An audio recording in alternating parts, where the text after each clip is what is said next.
વિદ્યાર્થી મિત્રો, આપણે ગયા પીરિયડમાં મનોવલણ પરિવર્તનની રીતો વિશેની ચર્ચા કરી અને આપણે એને સમજ્યા. આજે આપણે પૂર્વગ્રહ વિશેની વાત કરવાની છે. પૂર્વગ્રહમાં પૂર્વગ્રહનો અર્થ આપણે જોઈશું, વ્યાખ્યા જોઈશું અને પૂર્વગ્રહનું સ્વરૂપ અને પૂર્વગ્રહ ઘટાડવા માટેની રીતો. તો પૂર્વગ્રહની અંદર કુલ આટલા મુદ્દાઓનો અભ્યાસ આપણે કરવાનો છે. પૂર્વ ભૂમિકા જોઈએ તો પૂર્વગ્રહને અંગ્રેજીમાં પ્રેઝુડેસ તરીકે ઓળખવામાં આવે છે. વિશ્વની અંદર ઘણી બધી ઘટનાઓ બનતી હોય છે. એમાં કેટલીક ઘટનાઓ એવી હોય છે કે એના પરિણામો નકારાત્મક આવતા હોય છે. દાખલા તરીકે કોમી હુલ્લડો, જ્ઞાતિવાદ, અનામત અંગેના આંદોલનો, વર્ગભેદ, વર્ગ વિગ્રહ, જુદા જુદા દેશો વચ્ચે શીત યુદ્ધ, આંતરવિગ્રહો, આ બધાય પૂર્વગ્રહના વિધ્વંસક પાસા તરીકે જોવા મળે છે. વિધ્વંસક એટલે નુકસાનકારક. પૂર્વગ્રહ ક્યારેક ભયંકર હિંસક પરિણામો પણ લાવે છે. આજના યુગમાં માણસે ખૂબ પ્રગતિ કરી છે. વિજ્ઞાન અને ટેકનોલોજીના યુગમાં આપણે જીવીએ છીએ. પણ એક દુઃખદ પરિસ્થિતિ એ છે કે અવકાશની અંદર ઉપગ્રહો છોડનાર માણસ પોતાના મનમાં રહેલા પૂર્વગ્રહોને છોડી શકતો નથી. આ કરુણ વિરોધાભાસ એ વિજ્ઞાનની પ્રગતિ કરતાં પણ દુઃખદ અને માનવજાત પ્રત્યે દયા ઉપજાવે એવો ખ્યાલ છે. નિષેધક વલણ ખૂબ લાંબો સમય સુધી ટકે એટલે એ પૂર્વગ્રહની અંદર પરિવર્તિત થાય. પૂર્વગ્રહ એટલે રૂઢ થયેલા ખોટા ખ્યાલો. આપણા મનની અંદર રૂઢ થઈ ગયેલા એટલે બરાબર કાયમી રીતે જામી ગયા હોય એવા ખોટા ખ્યાલો. માનવ જીવનમાં સુખ, શાંતિ અને સમૃદ્ધિ લાવવા અને એને ટકાવવા માટે માણસના મનમાં જે પૂર્વગ્રહો છે એને દૂર કરવા કે ઘટાડવા એ ખૂબ અનિવાર્ય છે. પૂર્વગ્રહો સામાજિકીકરણની પ્રક્રિયાથી સંપાદિત થાય છે. એટલે કે પૂર્વગ્રહો પણ માણસ જન્મથી શીખીને આવતો નથી, પણ સામાજિકીકરણની પ્રક્રિયા દ્વારા વ્યક્તિ પૂર્વગ્રહો શીખે છે. તો આપણે જોઈએ પૂર્વગ્રહની વ્યાખ્યા અને એનું સ્વરૂપ.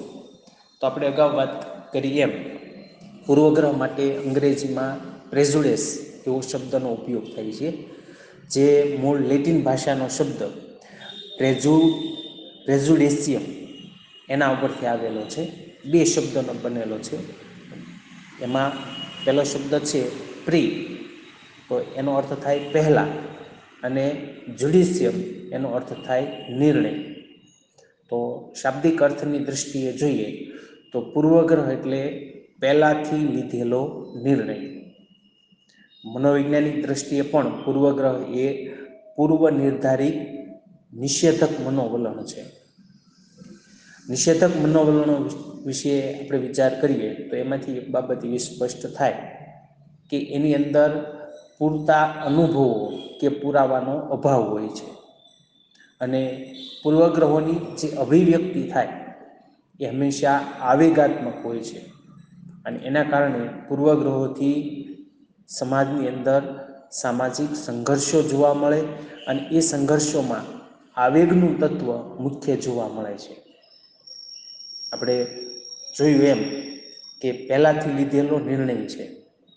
વળી પાછું કેવો છે? નિષેધક મનોવલણ છે. એમાં પૂરતા પુરાવા કે અનુભવોનો અભાવ હોય છે.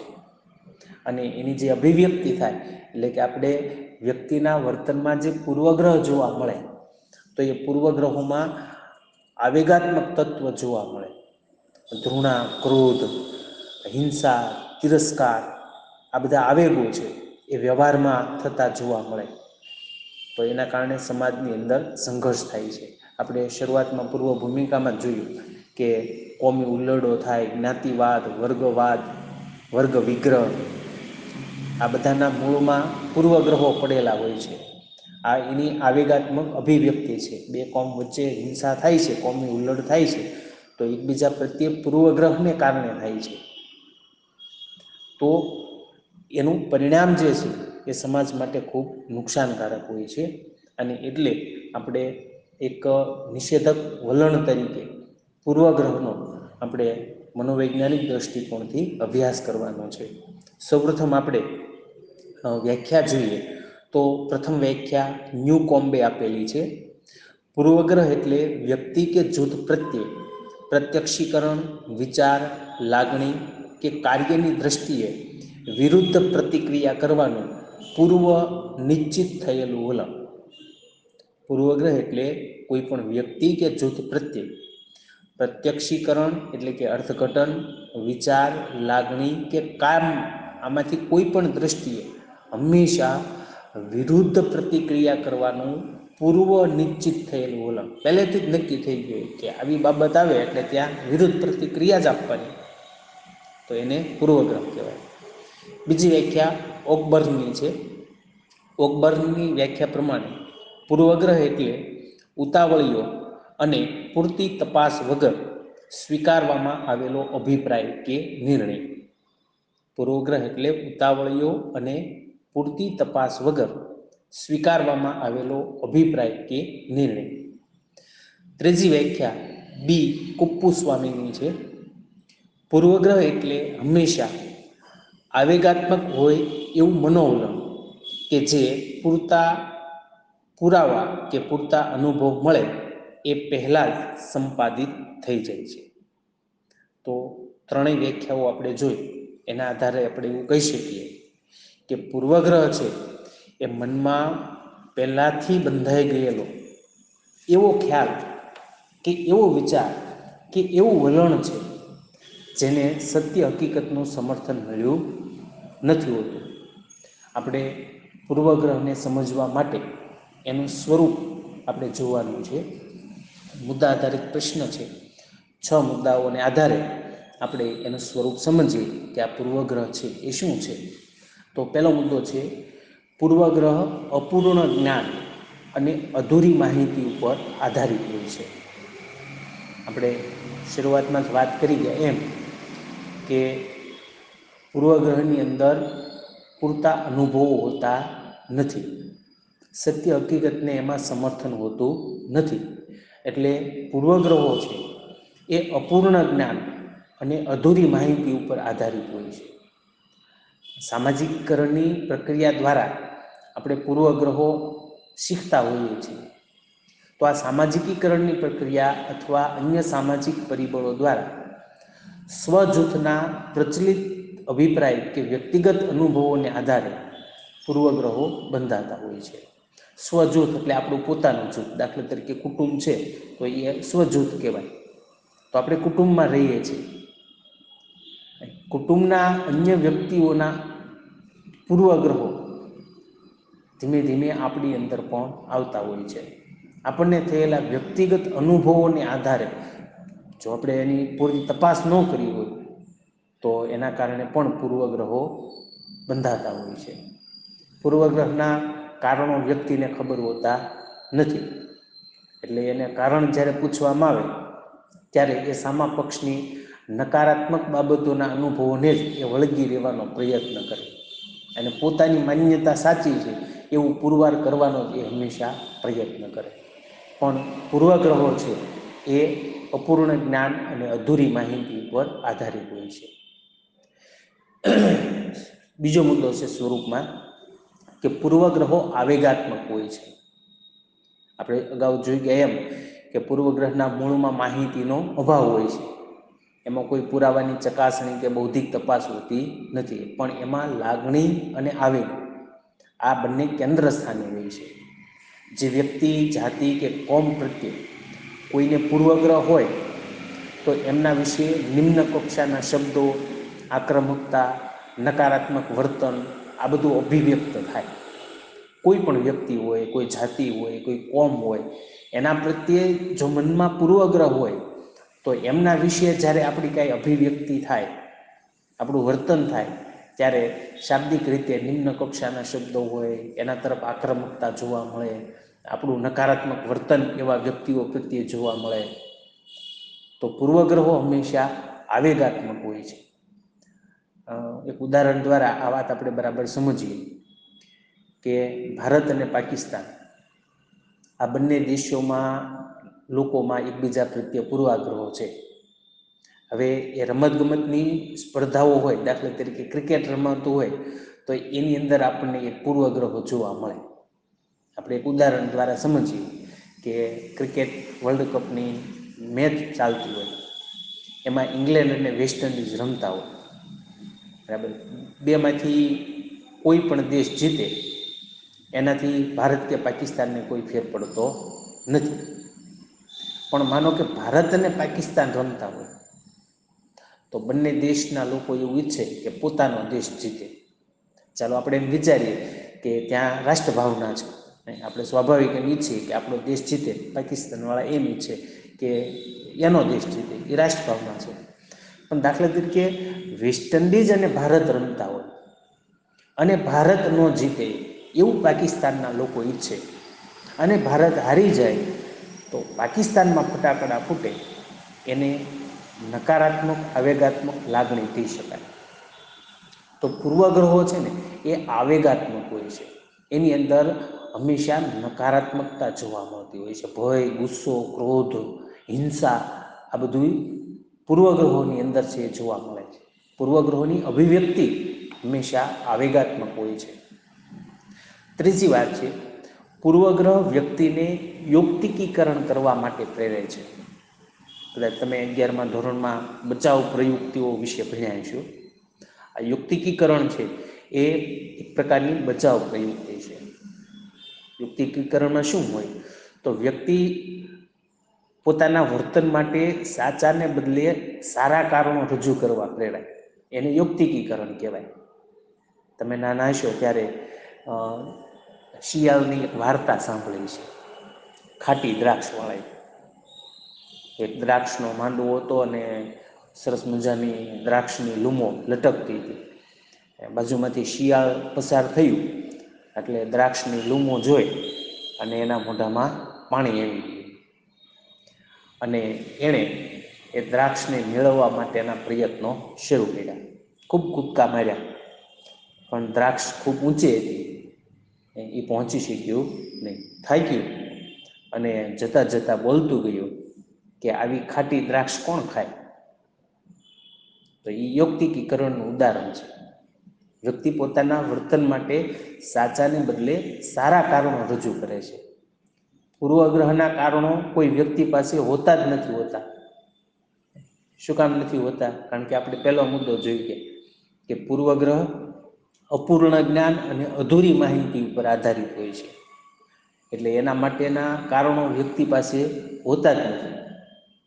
પણ દરેક વ્યક્તિ પોતાને જે બાબત તરફ પૂર્વગ્રહ હોય તો એને એ સ્વીકારતો નથી કે મને એના પ્રત્યે પૂર્વગ્રહ છે. પણ એ જે પૂર્વગ્રહયુક્ત વર્તન કરે છે એના માટે એ લોકોને ગળે ઉતરે ને એવા કારણો આપે. એટલે પૂર્વગ્રહ વ્યક્તિને યૌક્તિકીકરણ એટલે કે સાચાને બદલે સારા કારણો રજૂ કરવા માટે પ્રેરે છે. ચોથી બાબત છે, પૂર્વગ્રહો વિષચક્ર જન્માવે છે. વિષ એટલે ઝેર. સમાજની અંદર ઝેર, વેરઝેર ફેલાવવાનું કામ પૂર્વગ્રહો કરે છે. આપણે અગાઉ જોઈ ગયા કે પૂર્વગ્રહો આવેગાત્મક હોય છે, અને એ આવેગો પણ કેવા હોય? નકારાત્મક હોય છે. તો પૂર્વગ્રહો મનની અંદર આ આવેગાત્મક, નકારાત્મક લાગણીઓ હોવાને કારણે એ આક્રમકતા એની અંદર જોવા મળે છે. માનો કે કોઈ બે કોમ હોય, કોઈ બે જ્ઞાતિઓ હોય, તો એક તરફથી આક્રમક રીતે વર્તન થાય તો સામેનો પક્ષ એની કરતાં પણ વધારે આક્રમક રીતે પ્રતિક્રિયા છે એ આપે. એટલે આ સિલસિલો અટકતો નથી. પૂર્વગ્રહો છે એક એવું ઝેરી ચક્ર બને છે કે એ ક્યારેય પૂરું જ ન થાય. આપણે ગુજરાતીમાં કહીએ છીએ ને, ઈંટનો જવાબ પથ્થરથી, આ એના જેવું થાય. એક પક્ષ નકારાત્મક તીવ્ર પ્રતિક્રિયા આપે તો સામેનો પક્ષ એનાથી પણ નકારાત્મક તીવ્ર પ્રતિક્રિયા આપે, તો વળી ઓલો પક્ષ એનાથી પણ વધારે તીવ્ર પ્રતિક્રિયા છે આપે. આ વિષ ચક્ર સતત ચાલતું જ રહે છે. એને એટલે જ આપણે જોઈએ છીએ કે પૂર્વગ્રહોથી પ્રેરિત તોફાનો હોય, હુલ્લડો હોય, કોમી રમખાણો હોય, એ બહુ ઝડપથી અને આક્રમક રીતે ફેલાઈ જતા હોય છે. અને એને દબાવવા માટે ખૂબ ધ્યાન રાખવું પડે. સતત ભારેલો અગ્નિ હોય ને એવી સ્થિતિ જોવા મળે. ત્યારે ફરી પાછા હુલ્લડ શરૂ થઈ જાય એનું કાંઈ નક્કી કહી શકાય નહીં. તો પૂર્વગ્રહો વિષચક્ર જન્માવાનું કામ કરે છે. પાંચમો મુદ્દો છે, પૂર્વગ્રહો જૂથ વ્યાપી હોય છે. દરેક જૂથમાં વ્યક્તિ પ્રત્યેના નિષેધક અનુભવો, ગેરસમજ અને ખોટી માન્યતાઓમાંથી જ પૂર્વગ્રહો જન્મતા હોય છે. એ ધીમે ધીમે વ્યક્તિગત બાબત તરફથી એ વ્યક્તિના ધર્મો, જ્ઞાતિ કે જૂથ તરફ વ્યાપક બને છે. જેમ આપણે મનોવલણમાં જોયું હતું ને કે મનોવલણ જૂથ વ્યાપી હોય છે, એમ પૂર્વગ્રહો પણ જૂથ વ્યાપી હોય છે. એક વેપારી પૂરતો પૂર્વગ્રહ ધીમે ધીમે બધા વેપારીઓ છેતરનારા છે એમ જૂથ વ્યાપી બની છે. કોઈ એક શાળામાં 3-4 વિદ્યાર્થીઓ એક ક્લાસની અંદર ખૂબ તોફાની હોય તો આખો ક્લાસ તોફાની છે એવો પૂર્વગ્રહ બંધાય છે કે 12માનો ક્લાસ એટલે ખૂબ તોફાની. હવે 12મા ધોરણમાં ખરેખર 3 થી 4 જ વિદ્યાર્થી તોફાન કરનારા હોય, પણ કહેવાય શું કે 12મા ધોરણનો ક્લાસ એટલે ખૂબ તોફાની. જો કે તમે બધા બહુ ડાયા છો એવું કાંઈ નથી, પણ એમ છતાંય પૂર્વગ્રહો જૂથ વ્યાપી હોય છે. વ્યક્તિમાંથી ધીમે ધીમે એ જૂથ તરફ વળે છે. અને સ્વરૂપ અંગેની છેલ્લી વાત, છેલ્લો મુદ્દો, પૂર્વગ્રહો સંપાદિત છે, એટલે કે આપણે શીખીએ છીએ. વ્યક્તિ જન્મથી પૂર્વગ્રહો સાથે જન્મતો નથી. માણસ સામાજિક પ્રાણી છે અને સામાજિક પ્રાણી હોવાને કારણે એનું જે આજીવન સામાજિકીકરણ થાય છે એમાં એને પોતાને જે અનુભવો પ્રાપ્ત થાય છે એ અનુભવોમાંથી, સામાજિક અભિસંધાનમાંથી અને વ્યાપક સામાજિક વર્તનમાંથી પૂર્વગ્રહો ઘડાતા હોય છે, આત્મસાત થતા હોય છે. જે તે સમાજના જે પૂર્વગ્રહો એ સમાજના વડીલોમાં હોય એ પૂર્વગ્રહો એ સમાજના બાળકોમાં હોતા નથી.